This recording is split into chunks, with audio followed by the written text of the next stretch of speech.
Moro moro. Toviisa tässä terve. Paljon on vettä virrannut taas Oulujoessa ja lumet on sulanut ja jäät lähtenyt. Moottoripyörä on ehditty ottaa pihalle ja lumet on sulanut ja Volvokin ottelee kesärenkaat. Mä edellisen vuoden kesävanteelle silloin viime syksynä pyöräytin nuo talvikumit ja nyt on sitten uudet tuolla tallella.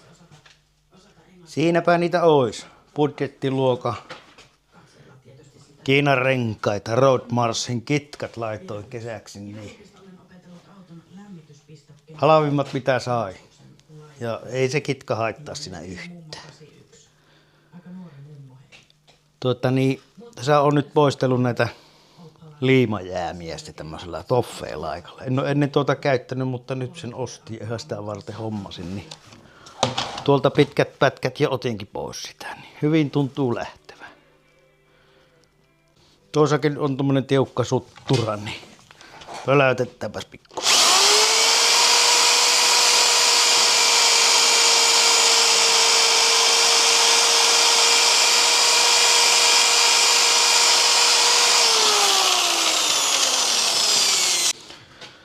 Sehän lähti. Tämä on vähän niinkö pyyhekumia tämä kumi. Ei lähde maali, mutta liimat lähti. Täällä näitä jälkiä riittää kyllä ihan mitään hinkata asti. Tämmöistä kumimurua tästä jää.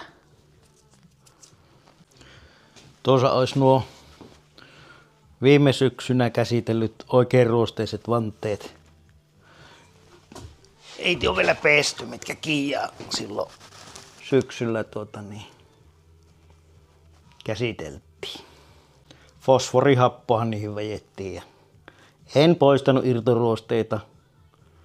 Fosforihappoja sitten pohjamaalia ja spreillä paukkupullolla maalia päälle. Kesärenkaista tuli huomattavasti paremmat. Niin se ei ollutkaan sitä lehtiruostetta niin paljon alakuusakkaan. Niin ne oli helppo tehdä. Näitä jos katsoo, niin on täällä näitä ikivanhoja liimajäämiä vaikka kuinka paljon. Niin. Mutta nuopa ne nätisti lähtee. 205 55R17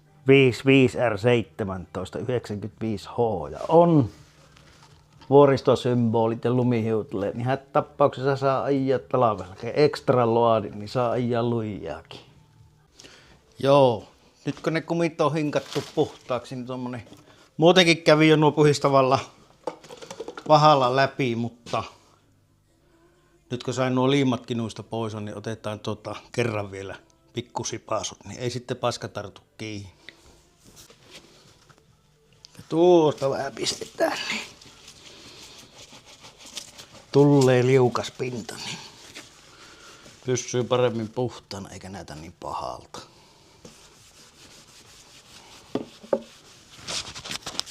Siinäpä se saa sitten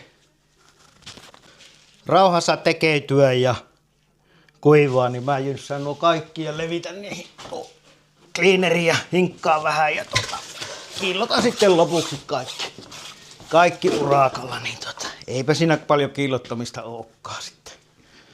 Tuosta seuraavaa potilasta vaan. Tässä on muuten hyvä, niin tässä on tommonen hyvä keksintö. Lidlistä ostin tommosen kerran aikaisemmin jo tommosen pienen työpöydän. Tuohon on MDF eikä se vettä kestä, niin sitten panin tommosen paljon siihen päälle. Leikkasin tästä reunat pois, niin mutta siinä voi pestä vaikka vanteita, niin hyvä työpöytä siinä. Matto väliin ja uudet surruutukset.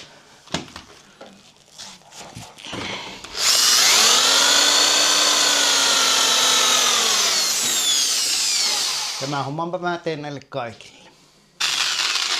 Jaha, sainkin tiukkasävyisen puhelun.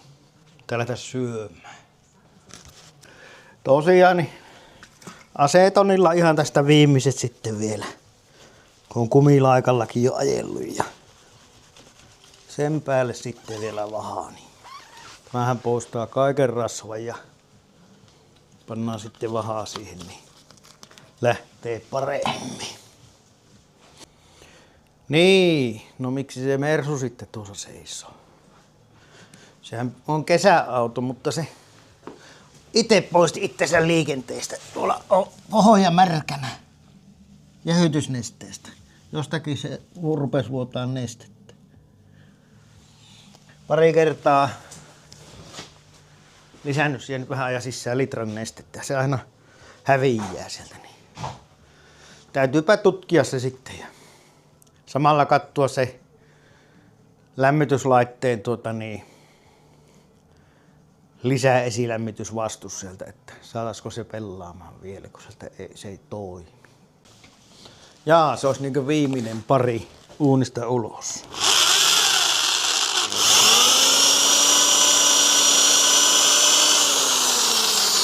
Sittenpä se olisikin viimeisen vanteen loppukiillotus. Niin. Mä yhden nyt puunasin niin puhtaaksi, kun se ikinä vaan saa. Tinnerilläkin kaivoin nämä kaikki kolot täältä puhtaaksi. Ei kellekään edes näykään, mutta en jaksanut kuitenkaan ihan kaikesta hinkata, kun musta tuntuu, että tuo tinneri haisteleminen yhdelle kertaa jo riittää. Niin vahojen loppukiillotus tästä näin. Noista nämä tommosen kolmosautoon kelpaa. Mä oon XC70 kuulemma ollut nämä vanteet ja tuo ETkin näissä on väärä. Ainakin alkuperäisissä on 35 ja näissä se oli muistaakseni 47. Joo. Kyllä siinä niin paljon on eroa, mutta nyt käytännössä eessä vähän saattaa kääntäessä ottaa kiinni. Nämä vanteet on ollut Volvossa paikalla. Näissä oli silloin 225 50 17 kumit. Silloin se otti kyllä kiinni ja käänsi linkkuun. Mutta nyt on vaan 205. No 55 on sitten korkeus. Ja 17 tuuman. Eiköhän nuo siellä pyöri. Siinäpä se olisi kohtaimmaksi hinkattu vanne. Niin. Tuommoinen jää noita. Tuokin tinnerillä näköjään lähtisi. Rynsätään sitten ensi kerralla. Tuosta tuli otettua näköjään vähän paremmin. Ja siellä olisi vähän karstaa. Mutta eiköhän ne ihan Volvoon passaa, mä luulisin. Luulisin ainakin niin. Volvokin on vielä vailla renkaita. Mitä sanotte? Eikö nuilla 2008 valmistetut vanteet, eli onhan ne jo 18 vuotta vanhat vanteet, niin eiköhän nuilla vielä ajella. Kiitos vaan kun kattelit tämän filmin. Vaihdetaan tuossa myöhemmin vielä nuo alle ja sitten pitää nyt lähteä piliikkikelekkaan laittaa säilytysöljyt moottoriin ja vähän säilöntäainetta bensaa ja semmoista rattaa. Moro moro!